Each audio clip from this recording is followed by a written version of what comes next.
Students, आज की class में हम लोग प्रश्नावली 4.1 के सवालों को सॉल्व करने वाले हैं। तो देखिए क्वेश्चन नंबर 1 में क्या कहा जा रहा है। निम्नलिखित सारणी के अंतिम स्तंभ को पूरा कीजिए। देखिए पहला स्तंभ हो गया, दूसरा हो गया, तीसरा हो गया, यही हमारा कौन सा स्तंभ है, अंतिम स्तंभ है। तो हमें इस स्तंभ को करना क्या है, पूरा करना है। यहाँ पर आप देख सकते हैं हमें समीकरण दिया गया है और समीकरण में जो चर आप देख रहे हो, ठीक है, इस चर का मान हमको यहाँ पर दिया गया है। हमें करना क्या है, बताइए कि समीकरण संतुष्ट है या नहीं, हाँ या नहीं में उत्तर देना है। ठीक है, हमें उत्तर किस में देना है, हाँ या नहीं में। तो स्टूडेंट्स, ये जो समीकरण हमें यहाँ पर दिया गया है, इस समीकरण में यहाँ पर जो चर का मान दिया गया है, उस चर के मान को समीकरण में रखेंगे। अगर हमारा बायां पक्ष बराबर आ जा रहा है दाएं पक्ष के, तो समीकरण संतुष्ट होगा, और अगर बायां पक्ष बराबर नहीं है दाएं पक्ष के, तो समीकरण हमारा संतुष्ट नहीं होगा। बात समझ गए होंगे आप लोग। चलिए, जिस तरीके से हम लोग क्वेश्चन करेंगे चीज़ें आप लोगों के समझ में आएंगी। तो चलिए, सबसे पहले हम लोग फर्स्ट समीकरण को सॉल्व करते हैं। फर्स्ट समीकरण में हमें दिया गया है x+3 इज इक्वल टू 0, यानी कि जो हमारा x+3 है वो बराबर है 0 के। देखिए, ये हमारा बायां हाथ है, बाएं हाथ की तरफ जो पक्ष है उसे हम बायां पक्ष, और दाहिने हाथ की तरफ जो है वो हमारा दायां पक्ष। बाएं हाथ तरफ वाले को लेफ्ट हैंड साइड और दाहिने हाथ की तरफ वाले को राइट हैंड साइड कहते हैं। ठीक है, इतनी बात आप लोग समझ गए हैं। यहाँ पर देखिए समीकरण 1 में चर का मान क्या दिया गया है, x बराबर 3। तो लिखिए x बराबर 3 रखने पर, तो स्टूडेंट्स आप लोग x के स्थान पर 3 रखिए। तो यहाँ पर क्या हो जाएगा, x के स्थान पर 3 रखना है। ठीक है, 3 + 3 बराबर क्या हो गया, 0। यहाँ पर देखिए आपने 3 में 3 जोड़ा, कितना हो गया, 6। अब बताइए क्या हमारा 6 0 के बराबर हो सकता है, नहीं हो सकता ना। तो लिख दीजिए 6 इज़ नॉट इक्वल टू 0। देखिए बराबर को ऐसे काट देंगे, इसका मतलब है 6 हमारा बराबर नहीं है 0 के, यानी कि ये जो चर का मान दिया गया है इस पर ये जो समीकरण है वो संतुष्ट नहीं है। तो यहाँ पर आप क्या लिखोगे, नहीं। चलिए सेकंड नंबर पर चलते हैं और देखते हैं सेकंड नंबर का सॉल्यूशन क्या होगा। क्या दिया है, x+3 इज इक्वल टू 0, ये हमारा समीकरण है। इसमें x बराबर 0 रखना है, तो रखिए। देखिए x बराबर 0 रखने पर क्या होगा, रख दीजिए। तो x के स्थान पर 0 + 3 बराबर 0। अब देखिए क्या हमारा 3 0 के बराबर हो सकता है, क्या 3 0 के बराबर हो सकता है, तो जी नहीं। तो यहाँ से आपको मिला क्या, जो हमारा लेफ्ट हैंड साइड है वो इक्वल टू नहीं है राइट हैंड साइड के, इसलिए यहाँ पर ये जो समीकरण हमें दिया गया है वो क्या है, संतुष्ट नहीं है। ठीक है, समझ रहे हो बच्चों जादू क्या हो रहा है इसमें। चलिए थर्ड नंबर पे चलते हैं। थर्ड नंबर में देखिए क्या दिया है, x+3 is equal to 0। x बराबर क्या रखना है, -3। तो रखिए x के स्थान पर -3 रख दीजिए। देखिए क्या हो रहा है, -3 + 3 क्या हो जाएगा, 0, और 0 बराबर 0। देखिए जो हमारा लेफ्ट हैंड साइड है वो बराबर आ गया राइट हैंड साइड के, बायां पक्ष बराबर आ गया दाएं पक्ष के, इसलिए ये जो समीकरण हमें दिया गया है x बराबर -3 पर क्या है, संतुष्ट है। तो हाँ लिख दीजिए। ठीक है, चलिए इस चौथे नंबर को ध्यान से देखिए। x-7 बराबर है 1 के, किस पर देखना है, x बराबर 7 पर। तो x के स्थान पर आप 7 रखिए, 7 - 7 बराबर है 1 के। तो स्टूडेंट आप बताइए 7 - 7 क्या हो जाएगा, 0। और क्या हमारा 0 1 के बराबर हो सकता है, नहीं हो सकता। तो left hand side is not equal to right hand side, इसलिए जो समीकरण है वो संतुष्ट नहीं है। चलिए अगले नंबर पे चलते हैं, पांचवें पे। चलिए पांचवा लिखिए क्या दिया इसमें, x-7 इज इक्वल टू 1, और x बराबर क्या रखना है, 8। ठीक है, तो जहाँ पर x दिख रहा है वहाँ पर 8 रखिए। 8 में से आपने 7 घटाया, क्या आ गया 1। 8 में से 7 घटाओगे तो 1 ही आएगा। Left hand side is equal to right hand side, इसलिए जो समीकरण है वो क्या है, संतुष्ट है। ठीक है, चलिए अब हम लोग चलते हैं इस छठे नंबर पर। देखिए छठे नंबर में क्या कहा जा रहा है, 5x इज इक्वल टू 25, ये हमें दिया गया है और x बराबर क्या रखना है, 0। ठीक है, तो x के स्थान पर आप 0 रखिए। 5 इंटू में 0 इज इक्वल टू 25। अब 5 को जब आप 0 से गुणा करोगे तो आपके पास आएगा 0, और 0 हमारा 25 के बराबर नहीं है। तो जो हमारा 6 नंबर है वो क्या है, संतुष्ट नहीं है। ठीक है, चलिए 7वें नंबर पर चलते हैं। देखिए 7वें नंबर में 5x इज इक्वल टू 25 और हमें x बराबर क्या दिया, 5। तो x के स्थान पर आप 5 रखिए, तो 5 गुणे 5 बराबर 25 है। तो 5 पचे क्या हो जाएगा, 25 बराबर 25। तो देखिए लेफ्ट हैंड साइड बराबर आ गया राइट हैंड साइड के, क्या है, संतुष्ट है ना, तो लिख दीजिए हाँ। चलिए अब इस आप 8वें नंबर को ध्यान से देखिए।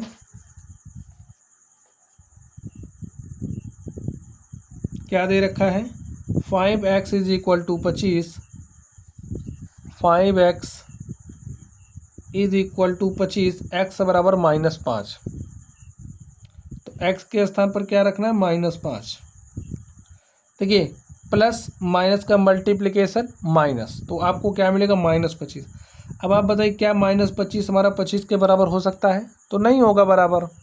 तो left hand side is not equal to right hand side, इसलिए यहाँ पर ये जो समीकरण दिया गया है वो संतुष्ट नहीं है। चलिए नेक्स्ट देखिए 9वें नंबर में m/3 इज इक्वल टू 2, किस पर, at m is equal to -6। m का मान क्या है, -6। तो जहाँ m है वहाँ आप -6 रखिए, बटे में 3 बराबर 2। देखिए 3 1 3, 3 दूनी 6, क्या आप बताइए हमारा -2 बराबर हो सकता है 2 के, तो जी नहीं। क्या हो जाएगा, नहीं। चलिए आगे चलते हैं 10वें नंबर पर। चलिए m/3 इज इक्वल टू 2। ठीक है, 10वें नंबर में m/3 इज इक्वल टू 2, किस पर, m बराबर 0 पर। तो जहाँ m है वहाँ आप 0 रखिए, तो 0/3 बराबर 2। 0/3 का मान क्या हो जाएगा स्टूडेंट, 0। ठीक है, अब आप बताइए क्या 0 2 के बराबर हो सकता है, क्या 0 2 के बराबर हो सकता, नहीं हो सकता। तो ये हमारा क्या हो जाएगा, नहीं, संतुष्ट नहीं है ना। चलिए यहाँ पर देखिए m/3 11 नंबर में देखिए क्या दिया है, m/3 इज इक्वल टू 2, किस पर, m बराबर 6 पर। तो m का मान आप 6 रखिए। जैसे ही आप यहाँ 6 रखोगे क्या हो जाएगा, 3 1 3, 3 दूनी 6, लेफ्ट हैंड साइड बराबर आ जाएगा राइट हैंड साइड के।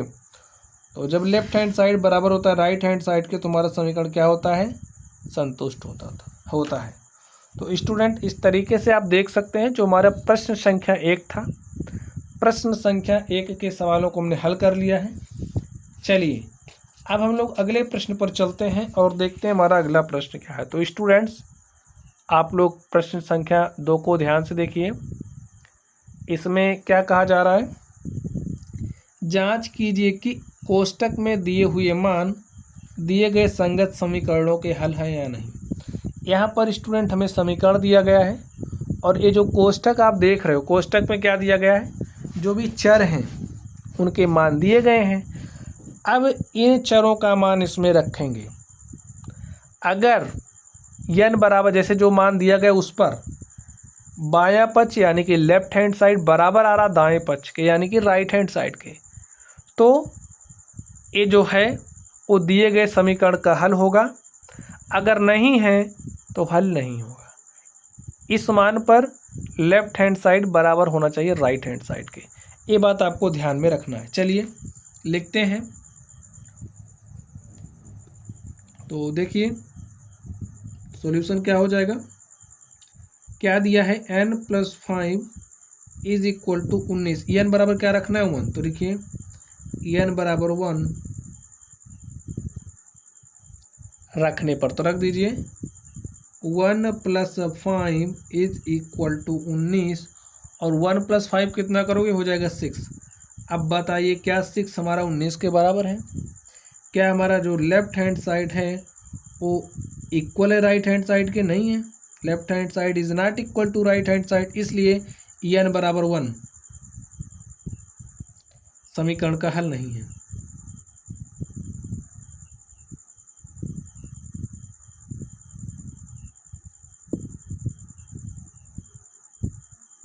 समझ गए स्टूडेंट? चलिए इस पर चलते हैं।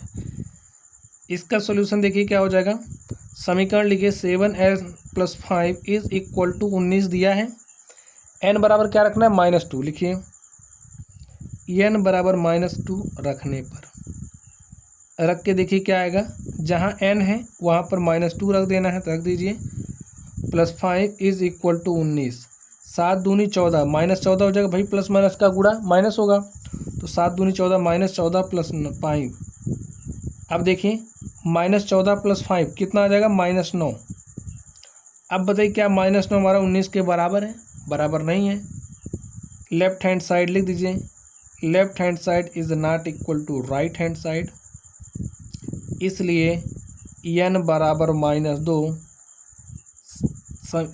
-2 दिए गए समीकरण का हल नहीं है। ठीक है, का हल नहीं है। तो स्टूडेंट चलिए नेक्स्ट नंबर पर चलते हैं और देखते हैं अगले नंबर का सॉल्यूशन क्या होगा। आप लोग समझ पा रहे होंगे कैसे हम क्वेश्चन को सॉल्व कर रहे हैं। जो भी मान दिया गया है, चर का मान दिया गया है, उस समीकरण का हल है या नहीं है, कब हल होता है कब हल नहीं होता है, आप लोग इस बात पर ध्यान दीजिए। चलिए नेक्स्ट देखिए 7n+5 इज इक्वल टू दिया गया 19, किस पर देखना है, n बराबर 2 पर। लिखिए n बराबर 2 रखने पर,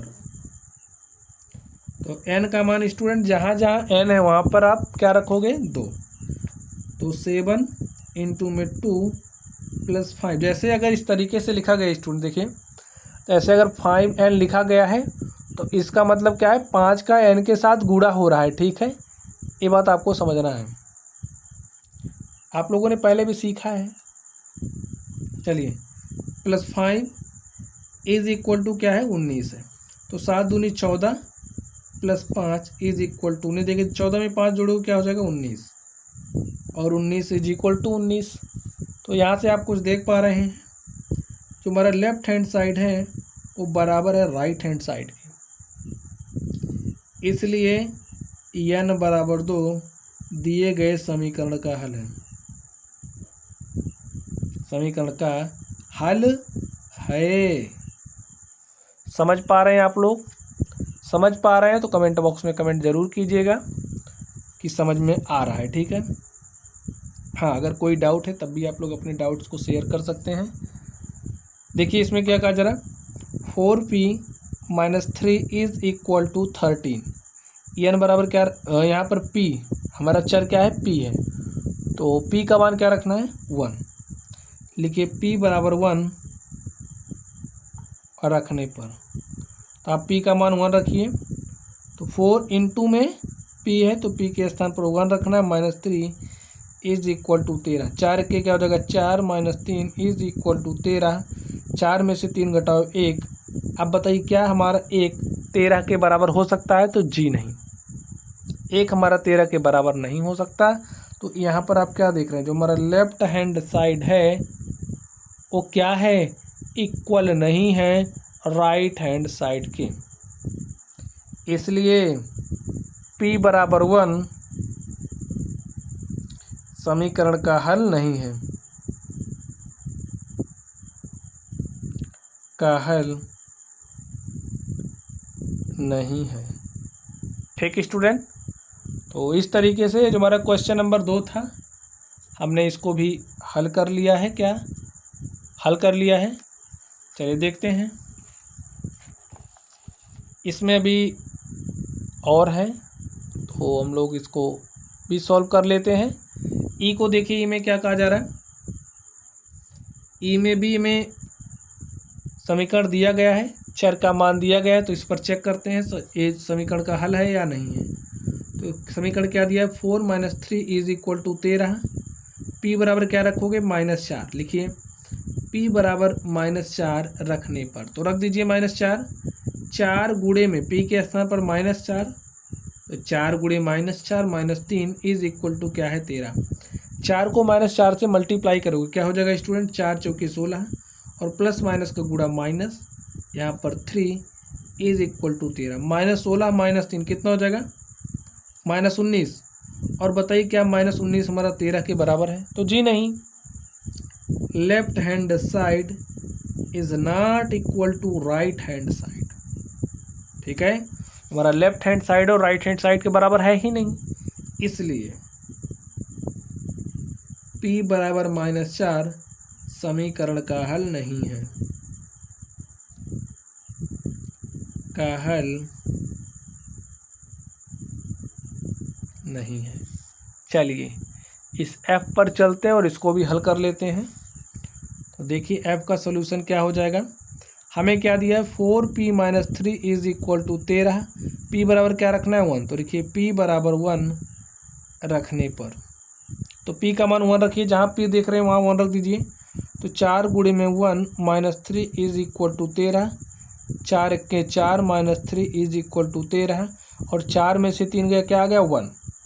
और बताइए क्या हमारा 1 13 के बराबर है, तो नहीं है। तो लिखिए left hand side is not equal to right hand side, इसलिए p बराबर 1 समीकरण का हल नहीं है,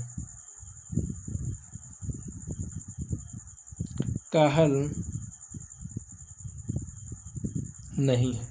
तो स्टूडेंट्स इस तरीके से ये जो हमारा क्वेश्चन नंबर 2 था, हमने इसको भी सॉल्व कर लिया है। चलिए अब हम लोग अगले प्रश्न पर चलते हैं और देखते हैं हमारा अगला प्रश्न क्या है। तो स्टूडेंट आप लोग प्रश्न संख्या 3 को ध्यान से देखिए, इसमें क्या कहा जा रहा है, प्रयत्न और भूल विधि से निम्नलिखित समीकरणों को हल कीजिए। तो यहाँ पर ये जो समीकरण आप देख रहे हो, इसे हमें किस विधि से यूज करना है, प्रयत्न और भूल विधि से यूज करना। ठीक है, तो चलिए हम लोग प्रयत्न और भूल विधि से इसको सॉल्व करते हैं और देखते हैं इसका सॉल्यूशन क्या होगा। हमें क्या दिया है, 5p + 2 = 17 दिया है। अब स्टूडेंट देखिए हमें इसमें p का मान तो पता नहीं है, तो p का मान हम अपनी इच्छा से रखते चलेंगे। ठीक है, p का मान रखेंगे जिस मान पर, p के जिस मान पर हमारा लेफ्ट हैंड साइड बराबर हो जाएगा राइट हैंड साइड के, तो वही क्या हो जाएगा, समीकरण का हल हो जाएगा। ठीक है, चलिए रखते हैं, रखिए, चलिए 0 से शुरू करते हैं। ठीक है, p बराबर 0 रखने पर आप माइनस से भी स्टार्ट कर सकते हो, हम 0 से स्टार्ट कर रहे हैं। अगर 0 1 2 3 4 पर नहीं आएगा तो माइनस वाले पर चलेंगे, लेकिन अगर इधर से आ जाएगा तो हमें उधर जाने की ज़रूरत ही नहीं है। तो लिखिए 5 इंटू में p के स्थान पर 0 रखना है, +2 = 17। तो 5 को 0 से गुणा करोगे 0 हो जाएगा, +2 = 17। 2 इज नॉट इक्वल टू 17, तो p बराबर 0 इस समीकरण का हल नहीं है, हमें हल निकालना है। तो चलिए फिर से p बराबर 1 रखेंगे, चेक करिए, p के स्थान पर 1, 5 गुणे में 1 + 2 = 17। 5 के 5 + 2 = 17। 5 2 7 is not equal to 17, 7 is not equal to 17, ये भी हल नहीं है। चलिए p बराबर 2 पर देखते हैं, तो p बराबर 2 रखिए, 5 गुणे में 2 + 2 = 17। 5 दूनी 10 + 2 = 17। अब बताइए क्या 12 बराबर 17 हो सकता है, नहीं हो सकता।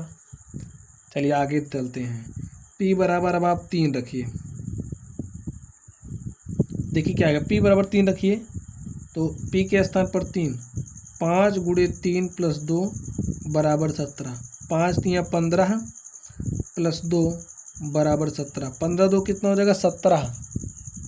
देखिए 15 दो कितना हो जाएगा 17 और 17 बराबर 17। तो यहाँ से आप क्या देख रहे हैं, जो हमारा लेफ्ट हैंड साइड है वो बराबर है राइट हैंड साइड के। लिखिए इसलिए P बराबर 3 समीकरण का हल है।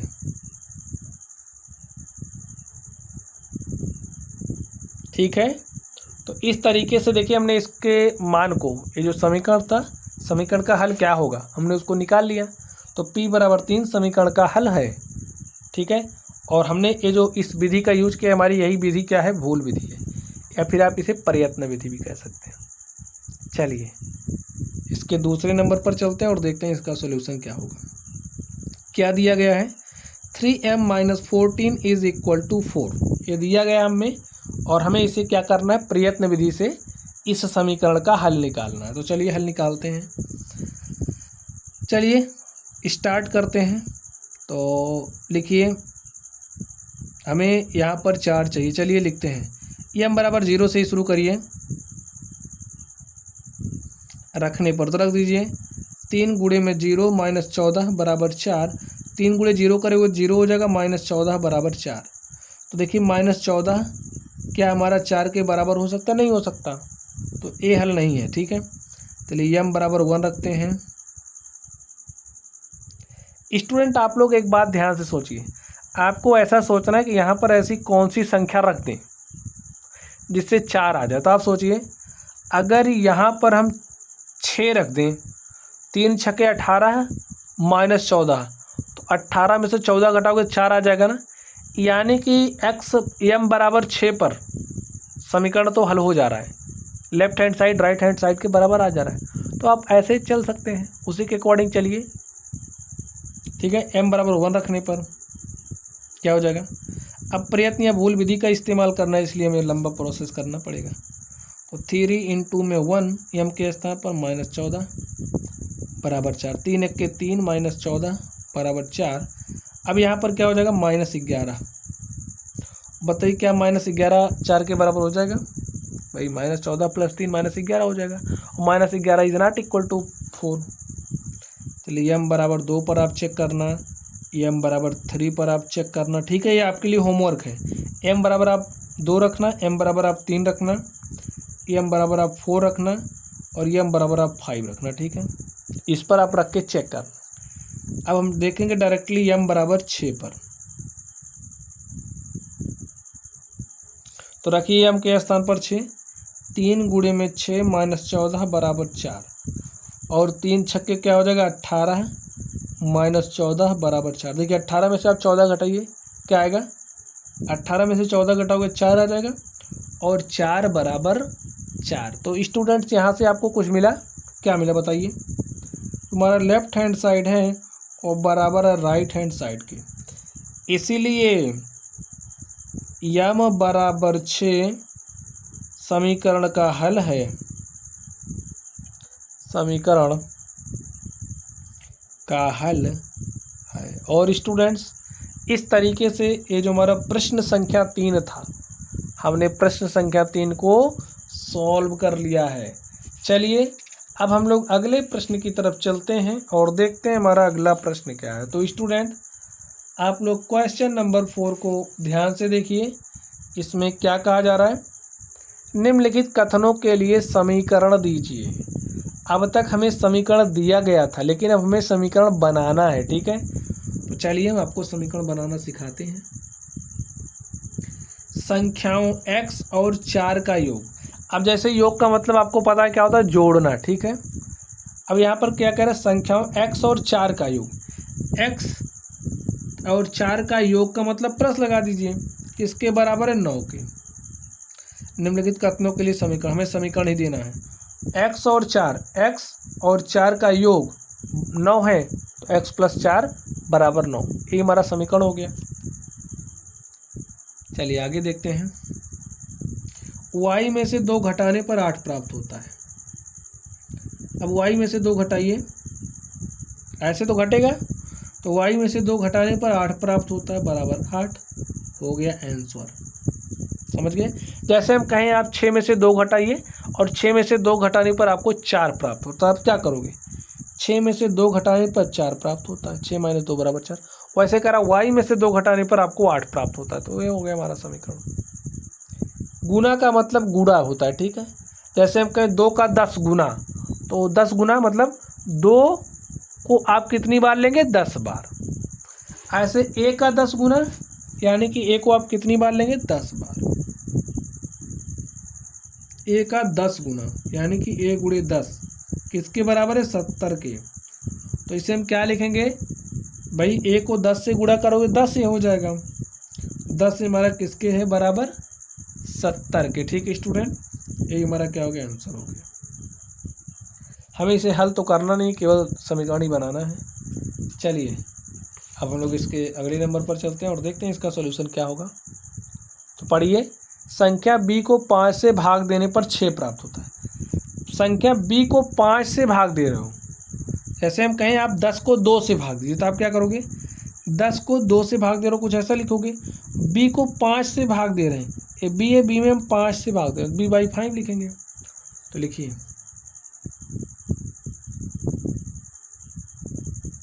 b को 5 से भाग देने पर 6 प्राप्त होता है। हो गया हमारा समीकरण।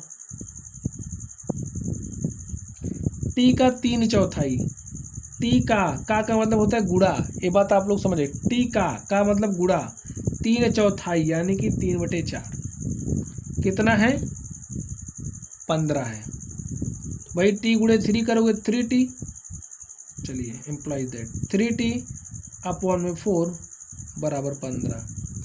यही हमारा क्या हो गया, समीकरण हो गया। चलिए इस पर चलते हैं। m का 7 गुना,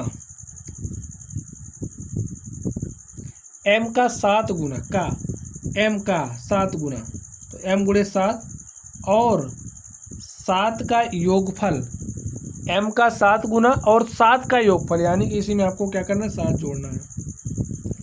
आपको 77 देता है, यानी कि आपको 77 प्राप्त हो रहा है। तो m × 7 क्या हो जाएगा हमारा, 7m + 7 = 77। चलिए अगले नंबर पर चलते हैं और देखते हैं उसका सॉल्यूशन क्या होगा। तो इसमें क्या कह रहा है, एक संख्या x की चौथाई। अब हमारे पास एक संख्या x की चौथाई ऋण 4 आपको 4 देता है, ठीक है। x की चौथाई, तो x का चौथाई क्या हो जाएगा, x/4। एक संख्या है x की चौथाई ऋण 4, x की चौथाई ऋण 4, चौथाई का मतलब x/4, x की चौथाई मतलब x/4 ऋण 4, ऋण 4 आपको कितना दे रहा है, 4। हो गया आंसर। चलिए समीकरण बन गया। यदि आप y के 6 गुने में से, y का 6 गुना में से 6 घटाएं तो आपको 60 प्राप्त होता है। जैसे कह रहा है वैसे करते चले जाइए, ठीक है। तो यहाँ से क्या हो जाएगा, y को 6 से गुणा करेंगे, 6y - 6 = 60। ठीक है, हो गया सॉल्यूशन। चलिए अब हम लोग अगले नंबर पर चलते हैं और देखते हैं उसका सॉल्यूशन क्या होगा। तो स्टूडेंट्स आप लोग प्रश्न संख्या 5 को ध्यान से देखिए। 5 नंबर में क्या कहा जा रहा है, निम्नलिखित समीकरणों को सामान्य कथनों के रूप में लिखिए। अब हमें सामान्य कथन बनाने हैं, ठीक है। अब तक हमें कथन दिया गया था, हम लोग समीकरण बना रहे थे, लेकिन अब हमें समीकरण दिया, कथन बनाना, ठीक है। अब इसके लिए आप क्या लिखोगे, p और 4 का योगफल हमें 15 देता है। लिखिए p और 4 का योगफल 15, कैसे भी लिख सकते हैं। हाँ, जैसे समीकरण दिया है उसी के अकॉर्डिंग लिखना है। लिखिए p और 4 का योगफल हमें 15 देता है। m में से 7 घटाने पर 3 प्राप्त होता है। m में से 7 घटाने पर कितना प्राप्त हो रहा है? 3 प्राप्त होता है। m का 2 गुना हमें 7 देता है, ठीक है।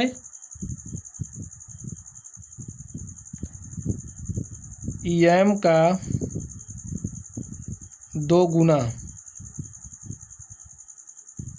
हमें 7 देता है, यानी कि m को जब हम 2 से मल्टीप्लाई कर रहे हैं तो हमें 7 मिलता है। नेक्स्ट देखिए,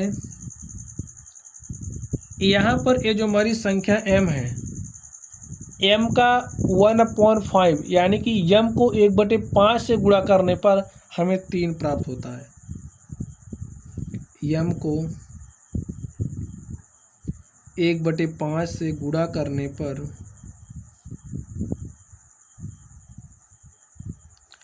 3 प्राप्त होता है,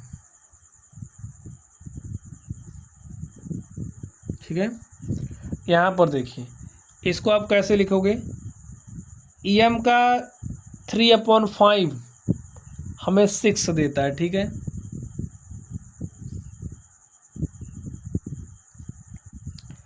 m का 3/5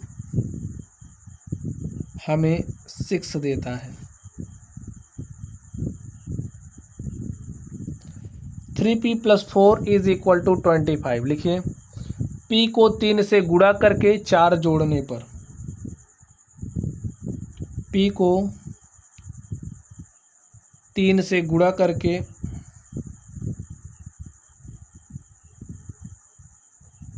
4 जोड़ने पर 25 प्राप्त होता है।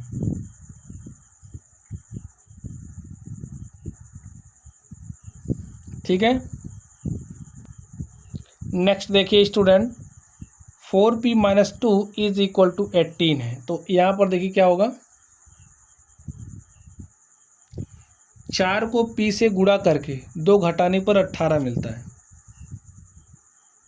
या फिर लिख सकते हो p के 4 गुने में से 2 घटाने पर। चलिए दूसरे भाषा में लिखते हैं, दूसरे तरीके से लिखते हैं। p के 4 गुने में से 2 घटाने पर 18 प्राप्त होता है।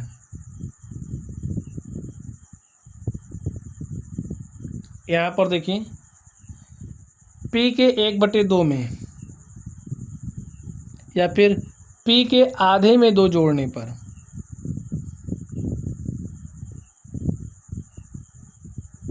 संख्या p के आधे में, p का आधा यानी कि p/2, आधे में 2 जोड़ने से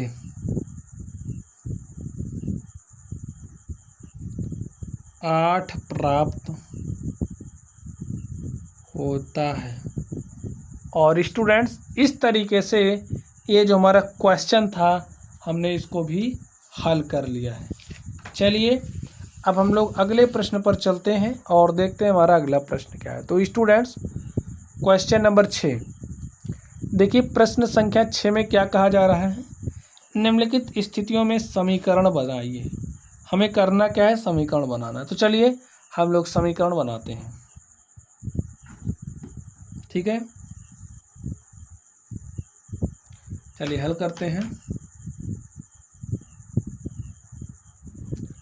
अब इसमें देखिए क्या कह रहा है, इरफान कहता है कि उसके पास परमीत के पास जितने कंचे, एक लड़का इरफान है, ये समझिए हमारा इरफान है, और एक कौन है, परमीत है। इरफान परमीत हो गए।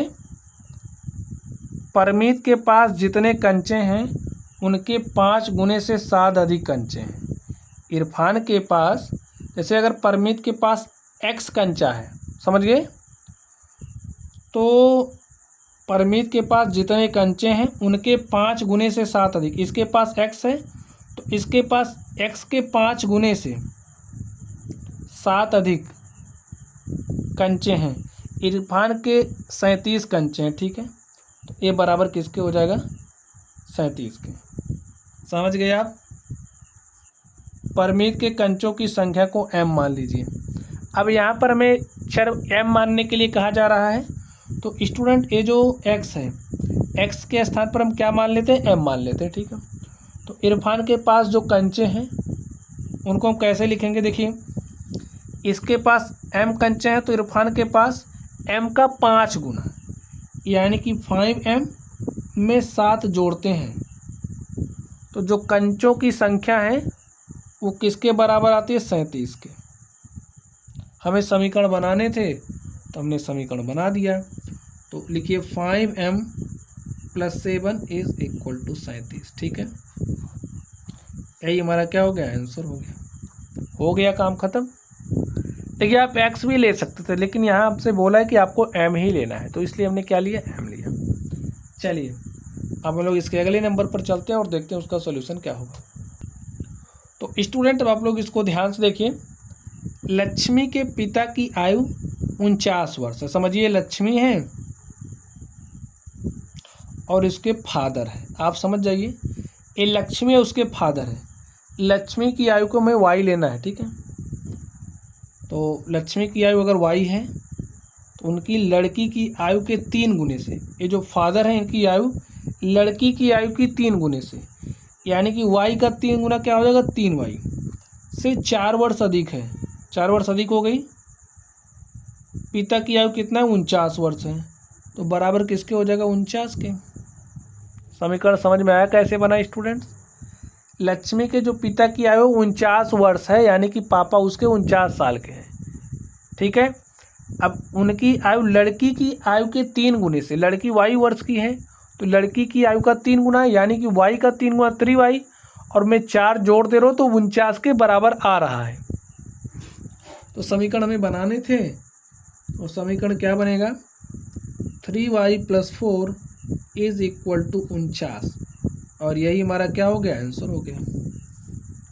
ठीक है बच्चों, चलिए अब हम लोग अगले नंबर पर चलते हैं और देखते हैं उसका सलूशन क्या होगा। तो इस थर्ड नंबर को आप ध्यान से देखिए। इसमें क्या कहा जा रहा है? अध्यापिका बताती है कि उनकी कक्षा में एक विद्यार्थी द्वारा प्राप्त किए गए अधिकतम अंक प्राप्त किए गए न्यूनतम अंक का दुगना धन 7 है। प्राप्त किए गए न्यूनतम अंक का दुगना धन 7 है। प्राप्त किए गए अधिकतम अंक 87 हैं। न्यूनतम प्राप्त किए गए अंक को L लीजिए। यानी कि समझिए, एक अधिकतम प्राप्त अंक है, एक न्यूनतम है, ठीक है। जो न्यूनतम अंक है उसे हमें क्या लेना है? L लेना है। यहाँ दिया न्यूनतम प्राप्त किए गए अंक को L लीजिए, हमने L लिया। अब देखिए क्या बात कही जा रही है। प्राप्त किए गए न्यूनतम अधिकतम जो अंक है, प्राप्त किए गए न्यूनतम अंक का दुगना, न्यूनतम अंक का ये जो अधिकतम अंक है, ठीक है, हमारा क्या है? अधिकतम अंक। ये जो अधिकतम अंक है प्राप्त किए गए न्यूनतम अंक का दुगना। न्यूनतम अंक कितना प्राप्त किया गया? L। L का दुगना कितना हो जाएगा? 2L धन 7। धन 7 करिए, किसके बराबर है? प्राप्त किए गए अंक। तो ये हमारा अधिकतम प्राप्त अंक है, किसके बराबर है? 87 के। समझ गए? तो लिख दीजिए, समीकरण प्राप्त करने थे 2L + 7 बराबर है 87 के। हो गया। चलिए अगले नंबर पर चलते हैं और देखते हैं इसका सॉल्यूशन क्या होगा। अब ध्यान से देखिए, एक समद्विबाहु त्रिभुज में शीर्ष कोण प्रत्येक आधार कोण का दुगना है। मान लीजिए प्रत्येक आधार कोण 20 डिग्री है। याद कीजिए कि त्रिभुज के तीनों कोणों का योग 180। समद्विबाहु त्रिभुज की बात की जा रही स्टूडेंट, तो आपको पता होना चाहिए जो हमारा समद्विबाहु त्रिभुज होता है कुछ इस तरीके से बनेगा। समद्विबाहु त्रिभुज एक ऐसा त्रिभुज होता है जिसकी कोई भी दो भुजा क्या होती है? बराबर होती है। अब मान ले रहे हैं ये जो भुजा है इसके बराबर है, ठीक है। और क्या दिया है? त्रिभुज के शीर्ष कोण प्रत्येक आधार कोण का दुगना है। जो शीर्ष का कोण है आधार कोण का दुगना है, ठीक है। ए हमारा क्या है, आधार के कोण हो गए, ये हमारा क्या हो गया, आधार का कोण हो गया। तो हमसे क्या बोला गया है कि आधार कोण को 20 डिग्री है। मान लीजिए प्रत्येक आधार कोण 20 डिग्री है। ए भी हमारा बी है और ए भी हमारा बी है। शीर्ष कोण प्रत्येक आधार कोण का दुगना, अगर ये बी है तो ए हमारा कितना हो जाएगा 2b। समझ गए भाई, ए अगर बी है तो इसका दुगना, शीर्ष का कोण यही है तो बी का दुगना 2b, दुगना 2b। समझ गए आप। अब देखिए क्या कहा जा रहा है। मान लीजिए प्रत्येक आधार कोण 20 डिग्री है। याद रखिए कि त्रिभुज के तीनों कोणों का योग 80 डिग्री होता है। हमें इसके लिए समीकरण प्राप्त करना है, तो चलिए देखते हैं। देखिए तीनों कोणों को आप जोड़ लीजिए, 2b plus B plus B, 2b plus B plus B. अब आपको पता है त्रिभुज के तीनों कोणों का योग कितना होता है, 180 डिग्री। दिस प्लस दिस तीनों कोण हो गए, एक इनका योग किसके बराबर होगा, 180 डिग्री के।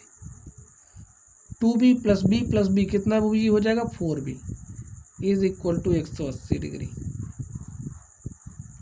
हो गया सॉल्यूशन स्टूडेंट, हमने इसको सॉल्व कर लिया है और इस तरीके से जो हमारा क्वेश्चन नंबर 6 था हमने इसको भी सॉल्व कर लिया है, ठीक है। तो चलिए स्टूडेंट, आप लोग पढ़ते रहिए। अगर आप लोगों को कोई भी डाउट हो तो आप लोग कमेंट बॉक्स में कमेंट करना। वीडियो पसंद आए तो वीडियो को लाइक कीजिएगा, चैनल पर नए हो तो चैनल को सब्सक्राइब कर लेना।